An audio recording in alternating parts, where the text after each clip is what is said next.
My name is Marcus, and I've been investigating unusual snake encounters across America for the past 8 years. What started as research into wildlife displacement became something much darker when I realized that some of these random snake appearances aren't random at all. They're deliberate, and they're escalating. It was October 17th, 2022, when passengers on United Flight 2038 discovered they weren't alone at 30,000 feet. A live snake was slithering through the business class cabin, weaving between the seats like it owned the place. But that wasn't the terrifying part.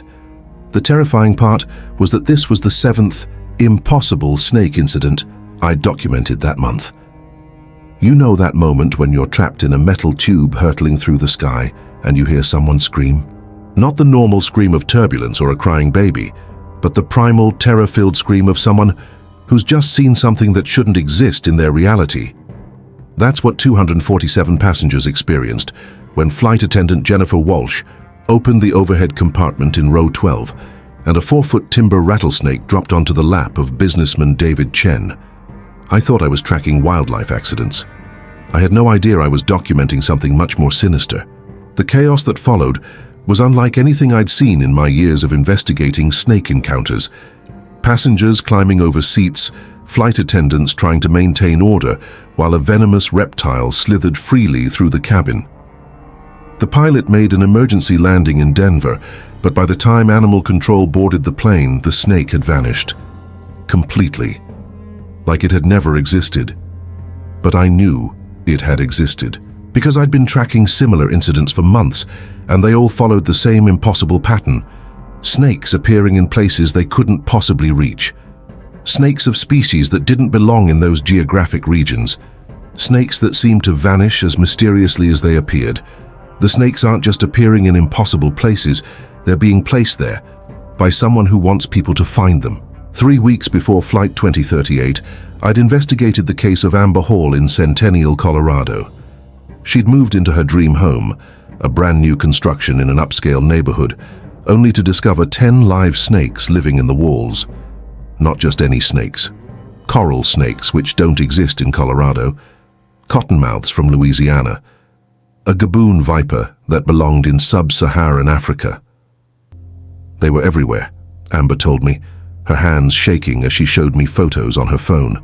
In the bathroom walls behind the kitchen cabinets, coiled up in the bedroom closet. The exterminator said it was impossible, said there was no way they could have gotten there naturally. But they were there, and they were alive, and they were waiting. I have the flight records, the home inspection reports, the TSA incident files. Everything they tried to classify as isolated incidents or unfortunate accidents. But when you map them out, when you see the pattern, you realize these aren't accidents at all. The Miami International Airport incident from August 2022. A passenger going through security was found to have 6 live snakes sewn into the lining of his pants. He claimed he had no memory of putting them there, no idea how they'd gotten into his clothing. Security footage showed him entering the airport normally, but the X-ray machines revealed the impossible truth. The suburban Phoenix home, where a family of 4 woke up to find their house filled with dozens of Sidewinder rattlesnakes. In December, when Sidewinders should have been hibernating, in a neighborhood where no rattlesnakes had ever been documented. The office building in downtown Seattle, where employees kept finding snakes in their desks, their coffee machines, their computer keyboards. Always different species, always impossible to explain. Have you ever wondered why snakes keep appearing in places they shouldn't be able to reach? Because I found out, and the answer will make you never feel safe in your own home again. The breakthrough came when I started noticing the timing. These incidents weren't random. They followed a pattern, a schedule, like someone was conducting experiments, testing variables, documenting results. And the more I investigated, the more I realized that the victims weren't random either. Amber Hall wasn't just a homeowner. She was a software engineer with security clearance, working on classified government contracts. David Chen from Flight 2038 wasn't just a businessman. He was the investigative journalist who'd been researching military black sites. The family in Phoenix. The father was a whistleblower who'd been planning to testify before Congress about defense contractor fraud. Every victim had something in common. They all had information that someone didn't want them to share. They all had secrets that someone wanted to keep buried. And they all received the same message, delivered in the most primal, terrifying way possible: a snake where no snake should be. But the most terrifying discovery was yet to come, because as I dug deeper into these cases, as I connected the dots between impossible snake encounters and the people who experienced them, I realized that I wasn't just investigating a pattern. I was part of it. The first snake appeared in my apartment 3 days after I started this investigation. A coral snake coiled neatly on my kitchen counter next to my morning coffee, in Chicago, in January, where coral snakes don't exist and couldn't survive. It wasn't there to bite me, it was there to send a message that said, "We know who you are, we know what you're investigating, and we can reach you anywhere. If you've made it this far, you need to understand something." What I'm about to tell you isn't just about snakes appearing in impossible places. It's about a system of psychological warfare that's been operating in plain sight for years. A system that uses our most primal fears to control, manipulate, and silence people who ask too many questions. The snake in my apartment was just the beginning, because once you're on their list, once you've seen too much and know too much, the encounters don't stop. They escalate. And the worst part? I'm starting to realize that everything I thought I knew about these incidents might be wrong. The snakes might not be the weapon. They might just be the warning. The real weapon is what comes after. Let me take you back to the beginning. Back to when I thought the worst that could happen during a wildlife displacement investigation was finding a lost raccoon in a shopping mall or a coyote wandering through a suburban neighborhood. Back to when I believed that snakes showing up in impossible places were just strange coincidences that could be explained by science. My name is Marcus, I'm 36 years old, and I'm a biologist specializing in snake behavior at the University of Colorado.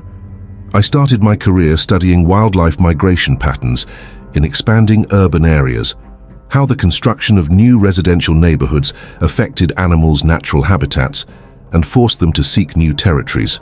It was respectable academic work. Publications in scientific journals, conferences, research grants. Nothing controversial, nothing that would keep you up at night wondering if you were being watched. Until I started noticing patterns that made no biological sense. The first case that really caught my attention was that of Amber Hall in Centennial, Colorado, in the fall of 2021. Amber was a software engineer, a 32-year-old woman who had just bought her dream home, a newly built house in an upper-middle-class residential neighborhood, the kind of place where you'd expect to find squirrels, maybe a few rabbits, but definitely not venomous snakes. Amber called me on a rainy Tuesday, her voice trembling in a way that immediately told me this wasn't a routine pest control consultation. "Dr. Marcus," she said, "I need your help. I've found snakes in my house. Lots of snakes, and they shouldn't be here." When I arrived at Amber's house 2 hours later, I immediately understood what she meant. The property was immaculate, perfectly trimmed lawn, professional landscaping, not a single leaf out of place. There was no natural habitat for snakes within a 5-mile radius, and yet Amber had found 10 live snakes living in the walls of her house. Not just any snakes: Florida coral snakes, Texas rattlesnakes, Louisiana swamp vipers, species that didn't naturally exist in Colorado and couldn't have survived the Rocky Mountain winter, even if they had made their way there on their own. "It started 3 weeks ago," Amber explained as we walked through the house. "At first it was just one. I found a coral snake coiled in the kitchen sink one morning. I thought it was an escapee from a neighbor with exotic pets, but then I found more." She showed me the places where she had found each snake: behind the refrigerator, in the bedroom closet, coiled around the pipes under the bathroom sink, all in places where it would have been impossible for them to have entered naturally. "The pest control company said it was impossible," Amber continued. "They said there's no way those snakes could have gotten into the house on their own, but they were here, alive, as if they had been placed here." Placed. That word echoed in my mind as I examined the house, because the more I looked, the more obvious it became that Amber was right. These snakes hadn't migrated to her house. They had been deliberately placed there. But by whom? And why? The second case came to me just 2 weeks later. A family in Phoenix, Arizona woke up to find their house infested with sidewinder rattlesnakes in December, when these snakes should have been hibernating, in a suburban neighborhood where sidewinders had never been documented. Then came the case that made me realize I was dealing with something systematic. United Flight 2038 from Denver to Miami in October 2022. A timber rattlesnake was found slithering down the business class aisle at 30,000 feet. I began documenting each case, creating a database of impossible snake encounters across the United States. What I discovered made me question everything I thought I knew about animal behavior and geographic distribution. The cases weren't random. They followed specific patterns, geographic pattern. Most of the incidents occurred within a 50-mile radius of military installations, government research labs, or defense contractors. Temporal pattern. The incidents spiked at certain times of the year, always coinciding with military exercises or tests of new equipment. Victim pattern. The people who found these snakes shared similar characteristics. Professionals with access to sensitive information, investigative journalists, environmental activists, or individuals who had recently questioned government policies. Species pattern. The snakes were always non-native species to the area, as if someone was deliberately choosing snakes that would be impossible to explain through natural migration. But the most disturbing pattern was what happened before the incidents. In nearly every case, the victims reported having been visited by pest control technicians or public health inspectors in the days leading up to the appearance of the snakes. Amber Hall told me that 2 men in uniforms from Rocky Mountain Pest Solutions had appeared at her door 3 days before she found the first snake. They said they were conducting a free preventive inspection of the neighborhood. They were very professional, Amber recalled. They checked every room, took measurements, made notes. They said everything was fine, no signs of infestation. But now that I think about it, they seemed more interested in mapping the house than looking for pests. When I tried to trace Rocky Mountain Pest Solutions, I found that the company didn't exist. No business records, no licenses, no physical address. It was as if it had been created specifically for that visit and then disappeared. The same pattern repeated in case after case. Non-existent pest control companies, technicians showing up uninvited. Free inspections preceding the appearance of impossible snakes. That's when I started to suspect I wasn't investigating wildlife displacement. I was investigating something much more sinister. The confirmation came when I tried to access government records on the importation of exotic animals. Many of the documents I requested were classified as national security sensitive, or simply not available for public viewing. For research on snakes. Snakes that supposedly shouldn't even exist in the places where they were appearing. I started receiving strange phone calls, people identifying themselves as security consultants, wanting to set up meetings to discuss my interesting research. Emails from government addresses asking if I would be interested in well-paying consulting opportunities. When I declined these offers, things got more direct. My computer was hacked, research files disappeared. And then, one Thursday morning, I found a coral snake coiled on my coffee table in my apartment in Boulder, Colorado, on the 10th floor of a modern building, with all the windows shut and the door locked. The snake wasn't there to attack me. It was there to send a message. A message that said, "We know who you are, we know where you live, and we can reach you anytime." That night, as the coral snake was removed by an animal control team that arrived suspiciously fast, I began to understand the true nature of what I was investigating. These weren't accidents. These weren't strange migrations. These weren't impossible biological coincidences. They were tests, experiments, demonstrations of capability. Someone was using snakes as psychological weapons, strategically placing them in locations where they would cause maximum trauma and confusion. And I had stumbled onto something that very powerful people wanted to keep secret. The question was no longer why snakes were showing up in impossible places. The question was, who was placing them there, and what did they want with the people who found them? As I prepared to dive deeper into this investigation, a part of me knew I had crossed a line that I couldn't come back from. I was no longer just a biologist studying animal behavior. I was a target. The days following my encounter with the coral snake in my apartment, were when I realized I wasn't just investigating a strange phenomenon anymore. I was being hunted.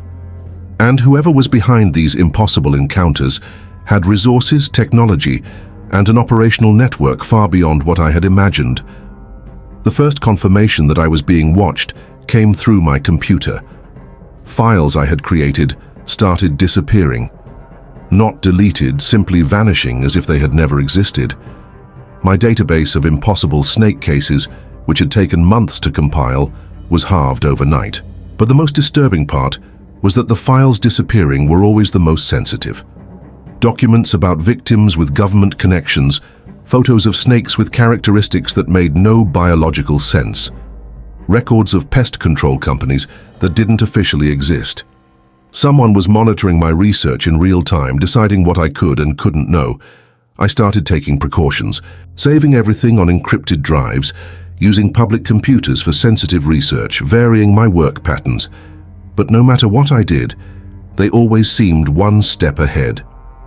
That's when I decided to personally investigate some of the locations where the incidents had occurred, and that's when I discovered the true extent of the operation. I went back to Amber Hall's house in Centennial 3 months after the original incident. The property was empty, with a for sale sign in the front yard. But when I spoke with the neighbors, I learned something that made me question everything I thought I knew about the case. "Amber never lived here," said Mrs. Patterson, a 70-year-old woman who had lived next door for 15 years. "The house sat empty for months after it was built. No one ever moved in." Impossible. I had been to the house. I had spoken with Amber. I had seen the evidence of the snakes. "But there was a lot of activity there a few weeks ago," Mrs. Patterson continued. "Unmarked vans, people in uniforms coming and going. I thought it was the new owners moving in, but then everything went quiet again. Unmarked vans, people in uniforms. That didn't sound like a normal house move.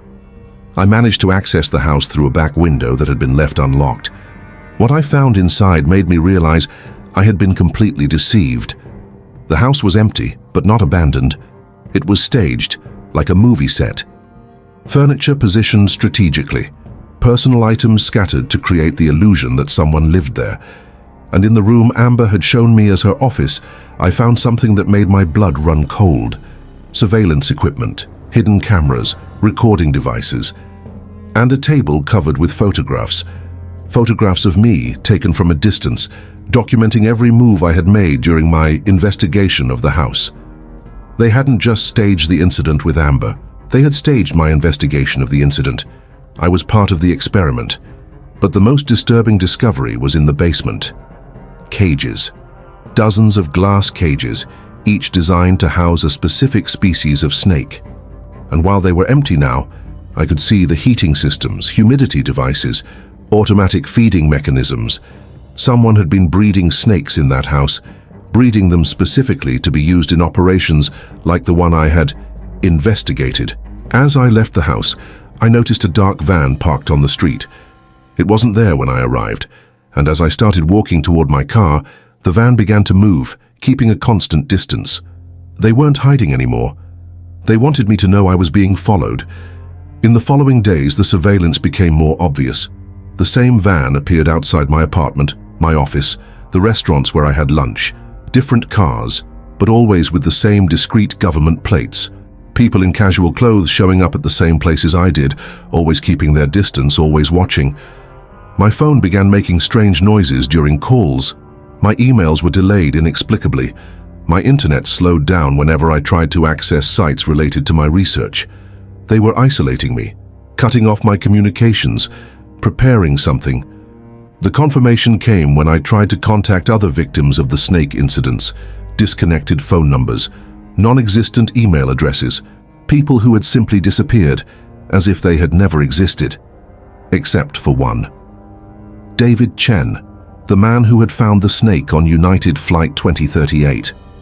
I managed to track him down through public records and arranged a meeting at a busy cafe in downtown Denver. David arrived nervous, constantly looking over his shoulder. He was a 40-year-old man, thin, with eyes that had seen too much. "You shouldn't be investigating this," were his first words. "They don't like it when people ask questions." "Who are they?" I don't know exactly, but I know they're not just researchers or scientists. They have government resources, access to military technology, and they don't hesitate to use extreme methods to protect their secrets. David told me that after the incident on the plane, he had been invited to several meetings with people who identified themselves as security consultants. They wanted to know exactly what he had seen, what he had felt, how he had reacted. They weren't normal debriefings, he explained. They were psychological interrogations. They wanted to map my emotional response, my fear patterns, my ability to handle trauma. Why? Because the snake on the plane wasn't an accident. It was a test. They were testing how passengers would react to an unexpected biological threat in a confined environment. Test, the word I had started to suspect, but was now being confirmed by a real victim. And the other passengers? Some were recruited for research programs. Others just disappeared, and some, David hesitated, some started having accidents involving animals as punishment for not cooperating. David, do you know where they operate? Where do they do these tests? He looked around nervously, then leaned in closer. There are facilities all over the country, labs disguised as pest control companies, research centers that officially don't exist, and they have a network of operatives who can put any animal anywhere, anytime. What kind of operatives? Ex-military, bio-warfare specialists, people who know how to use animals as psychological weapons. David stopped, his eyes widening. They're here. I looked in the direction he was staring and saw two men in dark suits entering the cafe. They didn't look in our direction, but there was something in their movements, too coordinated, too professional, that told me they weren't normal customers. I need to go, David whispered, standing up quickly, and you should stop this investigation too, before it's too late. He left through the back door, leaving me alone with the terrible understanding that I had stumbled upon something much bigger and more dangerous than I had imagined. The two men in suits approached my table. "Doctor Marcus," said the first, sitting down uninvited, "we need to talk." "About what?" "About your research, about the questions you've been asking, about the people you've been talking to." The second man placed a folder on the table. "We have an offer for you, an opportunity to use your expertise in a more productive way." I opened the folder. Inside was a consulting contract offering a substantial amount of money in exchange for my specialized services in snake behavior. What kind of services? Helping to develop new population control methods using natural predators, important work for national security, population control, natural predators. They were offering me the chance to join the program I had been investigating. And if I refuse? The two men exchanged glances. "It would be a shame," said the first, "especially considering the risks your current research poses, to you and to the people around you." A threat. Direct and clear. "I'll think about it," I said, closing the folder. "Don't take too long," said the second man. "Offers like this don't stay open indefinitely." They stood up and left, leaving me with the folder and the terrible understanding that I had crossed a line I couldn't come back from. That night, when I returned to my apartment, I found another snake waiting for me. This time, it wasn't just in my kitchen. It was on my bed, coiled up on my pillow, as if it had been waiting for me. But this snake was different. It wasn't a species I recognized. Its scales had a metallic sheen, and its eyes seemed almost artificial, as if they had been modified. The snake didn't move when I entered the room. It simply watched me with those strange eyes, as if evaluating something. And then, as impossible as it seemed, it spoke, not with audible words, but directly in my mind. A cold, mechanical voice that said, "Last chance, Dr. Marcus. Accept the offer or face the consequences."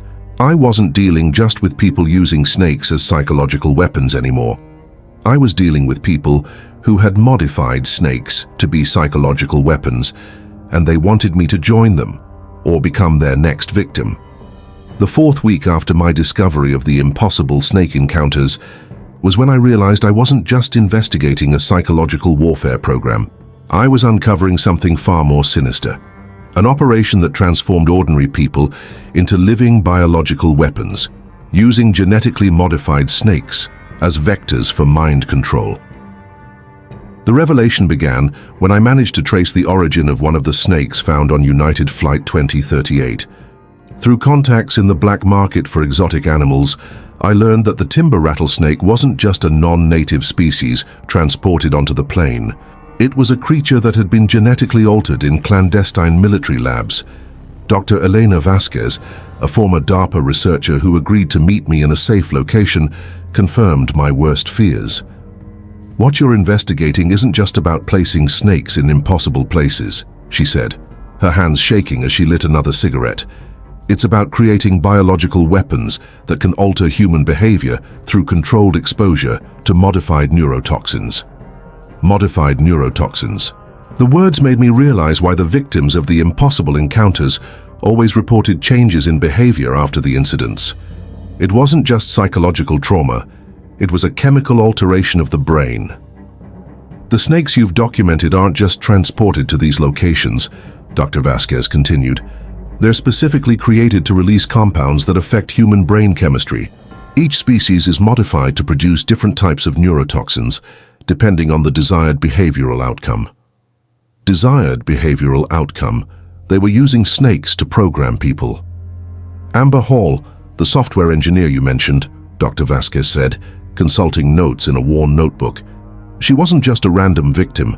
She was working on encryption systems for military contracts. After the snake incident, she developed such a severe phobia that she couldn't work with technology anymore. She quit her job, moved to a rural area, cut off all contact with military work." Mission accomplished. They had used her fear of snakes to neutralize a person with access to sensitive information. And David Chen, the journalist from the plane? He was investigating fraudulent defense contracts. After the encounter with the snake, he developed panic attacks whenever he tried to travel. He can't do investigative journalism that requires travel anymore. His career was effectively destroyed. Each victim had been carefully selected and neutralized through snake-induced trauma. But the truth was even worse than I had imagined. "Marcus," Dr. Vasquez said, looking me directly in the eyes, "you need to understand that you're not just investigating this program, you're part of it. Your research, your documentation, your reactions, everything is being monitored and analyzed. You're a long-term test subject." A long-term test. I was a human guinea pig in an experiment that had lasted for months. They wanted to see how a snake behavior expert would react to discovering the truth about the program, how you would process the information, how you would try to expose the operation. Every move you've made has been anticipated and documented. I felt my stomach drop. The snake in my apartment, it wasn't a threat. It was a monitoring device, equipped with sensors that measured your physiological response to fear, your ability to make decisions under stress, your tendency to seek help or work alone. Monitoring device. I had been studied like a lab rat. "And now?" I asked, though I feared the answer. "Now you have a choice. You can join the program voluntarily, use your knowledge to help develop more effective behavioral control methods, or you can continue resisting and become a test subject for more extreme methods." Extreme methods. I didn't want to know what that meant. Dr. Vasquez handed me a sealed envelope. Inside, there are documents that prove everything I've said. Locations of labs, target lists, genetic modification protocols. But there's also something else. What? Evidence that the program isn't just American, it's international. There are cells operating in at least 15 countries, all using variations of the same technology. Modified snakes, programmed spiders, weaponized scorpions. Her global network of behavioral control using animals as vectors. A global network.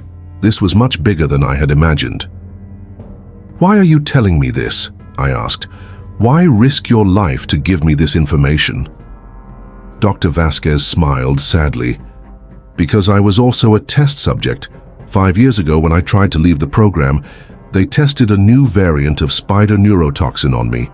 Now I have seizures whenever I get stressed. I can't work. I can't have normal relationships, I can't live a normal life. She was being punished for trying to leave, turned into an example of what happens to those who don't cooperate. Marcus, you need to understand that there's no escaping completely. Once you know about the program, you will always be monitored, but you can choose how to use this knowledge. That night, when I returned to my apartment, I found evidence that someone had been there. Nothing was obviously disturbed, but small signs. A drawer slightly open, a book out of place, a faint smell of chemicals in the air. They had been in my home, searching for the envelope Dr. Vasquez had given me, but I had learned to be cautious.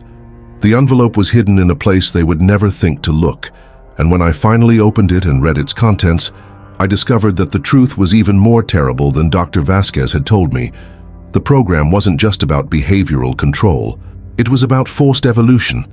They were using modified neurotoxins to permanently alter the human brain structure, creating a new subspecies of humans who would be naturally submissive to authority. The victims of the snake encounters weren't just neutralized, they were being transformed. Their brains were being rewired to be more obedient, less questioning, more willing to accept external control. And I, through my prolonged exposure to the modified snakes, was also being transformed. I could feel the changes starting. My thought patterns were shifting. My natural tendency to question authority was decreasing. I was becoming more complacent. The snake in my apartment hadn't just been a monitoring device. It had been a behavioral modification device, slowly releasing neurotoxins that were altering my brain chemistry. When this realization hit me, I felt a mix of terror and anger that made me realize I still had enough humanity in me to resist. But for how long? The phone rang. It was an unrecognized number, but when I answered, I heard a familiar voice. It was one of the men in suits who had offered me the consulting contract. "Dr. Marcus," he said, his voice calm and professional. "We hope you've had time to consider our offer, but I need to inform you that the window of opportunity is closing." "What window of opportunity?" "The window during which you still have a choice. The neurological modifications you've been experiencing are only reversible in the early stages. After that, after that you'll join the program anyway, but without the benefits of voluntary cooperation." Reversible neurological modifications. They were offering me one last chance to keep my humanity intact. How much time do I have? 72 hours. After that, the changes will become permanent, and you'll become just another success of the program. Obedient, useful, and completely incapable of resisting. The line went silent, leaving me with the terrible understanding that I had 3 days to decide between voluntarily joining a global mind control program or becoming one of their permanent victims. But there was a third option, an option Dr. Vasquez had only mentioned in passing, but which now seemed to be my only real hope. Destroy the program from the inside out. Use my knowledge of snakes and my access to the information she had given me to sabotage the operation before it could expand any further. The question wasn't whether I could survive the next 72 hours. The question was whether I could maintain enough humanity to make the right choice when the time came. Because one thing was clear, no matter what I chose, my life as Marcus, the biologist, was over. The question was whether I would become Marcus, the collaborator, or Marcus, the saboteur, and time was running out. The 72 hours I had left to decide my fate turned into the most intense and terrifying experience of my life. But it wasn't the fear of death that consumed me. It was the realization that the mind control program using snakes was just the tip of the iceberg of something much larger and more sinister. The first morning after my conversation with Dr. Vasquez, I woke up with a mental clarity I hadn't felt in weeks. The neurotoxins that had been altering my brain chemistry seemed to have lost some of their effect, as if my body was fighting against them. But I knew this was temporary, a final window of lucidity before the transformation became irreversible. I decided to use these final hours to do something that could save not only myself, but hundreds of other potential victims. I was going to infiltrate the program's main lab and destroy their research from within. Using the information Dr. Vasquez had given me, I located the main facility in an industrial area on the outskirts of Denver. Officially, it was listed as Biotech Solutions, a pest control company. But the security measures around the building made it clear this was no ordinary commercial operation. I managed to enter the complex by pretending to be a new consultant who had accepted a position with the program. My reputation as a snake behavior expert gave me enough credibility to pass through the first security checkpoints. What I found inside the lab surpassed my worst nightmares. It wasn't just snakes being genetically modified. There were hundreds of different species of animals, spiders, scorpions, insects, even small mammals, all being altered to produce neurotoxins specific to different types of behavioral control. Dr. Richard Steinberg, the director of the program, greeted me personally. He was a 60-year-old man, bald, with cold eyes that seemed to assess each person like a laboratory specimen. "Dr. Marcus," he said, extending his hand, "what a pleasure to finally meet you in person. Your research on snake behavior patterns has been enlightening." "Thank you," I replied, trying to keep my voice neutral. "I'm looking forward to seeing how you've been applying this knowledge." Dr. Steinberg smiled. "Oh, you'll be impressed. Come, let me show you our operation." The tour he gave me was a systematic demonstration of how humanity could be controlled through biologically induced fear. Each lab was dedicated to a different modified animal species, each designed to produce specific psychological reactions in human targets. "The snakes are just the beginning," Dr. Steinberg explained, as we passed through a room filled with terrariums. "They're effective for inducing phobias and trauma, but we have other tools for different situations." He showed me modified spiders that produced neurotoxins causing severe depression, scorpions that released compounds inducing paranoia, insects that could be programmed to release substances that altered decision-making ability. "Imagine," he continued, "being able to neutralize an investigative journalist simply by releasing a few modified spiders into their office, or silencing a whistleblower by causing them to develop such a severe phobia they can no longer function in society." "How many people have you tested on?" I asked, trying to keep my voice casual. "Thousands," Dr. Steinberg answered proudly, "in 15 different countries, and the success rate is impressive. Over 90% of the targets develop the desired behavioral modifications. Thousands of people, their lives destroyed, their minds altered, all to protect government secrets or silence dissenters. And the side effects? Minimal," he said indifferently. "Some subjects develop severe anxiety disorders, others become completely dysfunctional. But it's a small price to pay for national security." National security. They were justifying mass psychological torture as patriotism. It was when Dr. Steinberg took me to what he called the Advanced Development Lab that I discovered the true extent of their ambitions. "This is our most ambitious project," he said, opening a reinforced door. "Population control through mass behavioral modification." The room contained what looked like an industrial-scale insect farm. Millions of mosquitoes, flies, and other flying insects being raised in controlled conditions. "Imagine being able to release modified insects into an entire city," Dr. Steinberg explained. "Each bite or contact would release neurotoxins that would make the population more submissive, less likely to question authority, more willing to accept government control." Population control. They were planning to use modified insects to drug entire cities.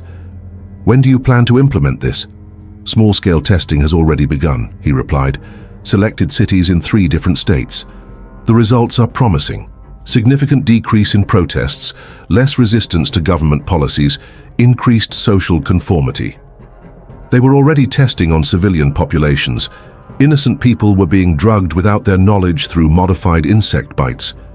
"Dr. Marcus," Dr. Steinberg said, stopping and looking me directly in the eyes, "I hope you understand the importance of what we're doing here.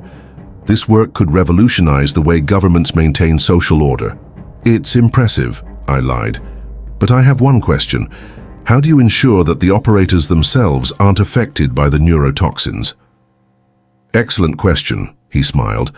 "We've developed a preventive antidote, a series of injections that make the nervous system immune to the effects of the modified toxins.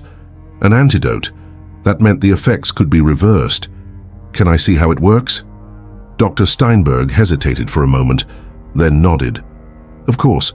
After all, you'll need the injections if you're going to work with us." He took me to another lab, where a technician was preparing syringes filled with a clear liquid. This is the immunization protocol, Dr. Steinberg explained. 3 injections over the course of a week, and you'll be completely protected from all of our modified neurotoxins. And if someone's already been exposed, does the antidote still work? Yes, but only if administered within 72 hours of the first exposure. After that, the neurological changes become permanent. 72 hours, exactly the deadline they had given me. Dr. Marcus, Dr. Steinberg said, it's time for you to make a decision. You can receive the immunization injections and officially join the program, or you can let nature take its course. I looked at the syringes, knowing they represented my only chance to keep my humanity intact. But I also knew that accepting would mean becoming complicit in a program that was destroying innocent lives. I need a few minutes to think, I said. Of course, Dr. Steinberg replied, but don't take too long. Time is running out. He left the room, leaving me alone with the technician and the syringes. It was my chance, not just to save myself, but to sabotage the entire program. Quickly, I swapped the contents of several syringes with a harmless saline solution I found in a medical cabinet. If other operators received fake injections, they would become vulnerable to the very neurotoxins they were using. Then I took samples of the real antidote and hid them in my jacket. If I managed to get out alive, I could analyze the compound and potentially develop a treatment for the program's victims. When Dr. Steinberg returned, I pretended to accept the offer. I received the injections, which were now just saline, signed confidentiality documents, and was officially recruited into the program. But while they thought they had converted me, I was documenting everything. Photographing equipment, memorizing procedures, collecting evidence that could expose the entire operation. The irony was that, in trying to turn me into one of their weapons, they had created their own destroyer. When I finally left the lab that night, carrying samples of the antidote and enough evidence to destroy the program, I knew I had crossed a line I couldn't come back from. They would discover my sabotage within hours, and when they did, they would use all the resources of the program to hunt me down. But I had an advantage they didn't expect. I understood snakes better than any of them, and I was about to use that knowledge to turn their own weapons against them. The question wasn't whether I would survive the hunt that was about to begin. The question was whether I would manage to expose the truth before they silenced me permanently. Because one thing was clear, the war between me and the program had officially begun. And only one of us would walk away alive. 6 months have passed since my infiltration of the Biotech Solutions Lab, and I'm writing this from a location I cannot reveal. Not because I'm hiding, but because I've discovered that the reality is far more complex than I had imagined. The behavioral control program using modified snakes wasn't just a military operation. It was a test for something much larger. The sabotage I carried out in the lab worked, but not in the way I expected. When the operators received the fake injections I had prepared, they became vulnerable to the very neurotoxins they were using. But instead of destroying the program, it only forced it to evolve. Dr. Steinberg contacted me 2 weeks after my escape from the lab, not to threaten or hunt me down, but to congratulate me. Marcus, he said during our phone conversation, you did exactly what we expected you to do. Your sabotage was anticipated and planned from the very beginning. Anticipated and planned. I had been manipulated from day one. You see, he continued, we weren't just testing the neurotoxins on you. We were testing your ability to resist, to adapt, to find creative solutions under extreme pressure, and you passed every test. Every test. My investigation, my discovery of the program, my infiltration of the lab, everything had been orchestrated to evaluate my abilities. The behavioral control program using modified animals was just phase 1, Dr. Steinberg explained. Phase 2 involves recruiting exceptional individuals who have demonstrated resistance to our techniques. Individuals like you. Resistance to their techniques. They didn't want to control me. They wanted to recruit me because I had proven to be uncontrollable. What kind of recruitment? I asked. For a much more ambitious program. We're developing a new generation of agents who are immune to traditional forms of mind control, but can use these same techniques against others.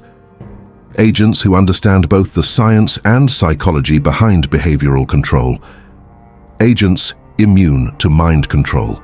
They were creating a class of super operatives who could resist any form of psychological manipulation. "And if I refuse?" I asked. "You won't refuse," Dr. Steinberg said confidently, "because you've already seen what happens when these technologies are used by unscrupulous people. Do you prefer to be on the side that controls them or the side that's controlled by them?" He was right. I had seen the power of these technologies, and I knew they would continue to be developed with or without my participation. At least by working with them, I could have some influence over how they were used. But the truth was even more complex than that.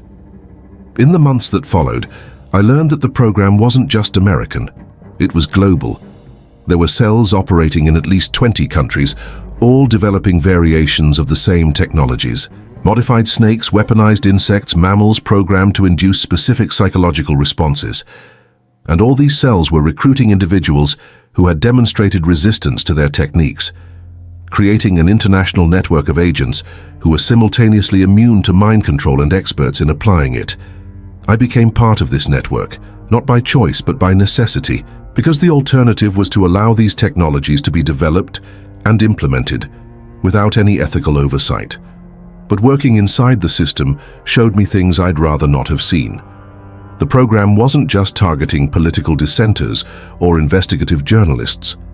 It was being used to influence elections, manipulate financial markets, and even alter the behavior of entire populations through controlled releases of modified insects.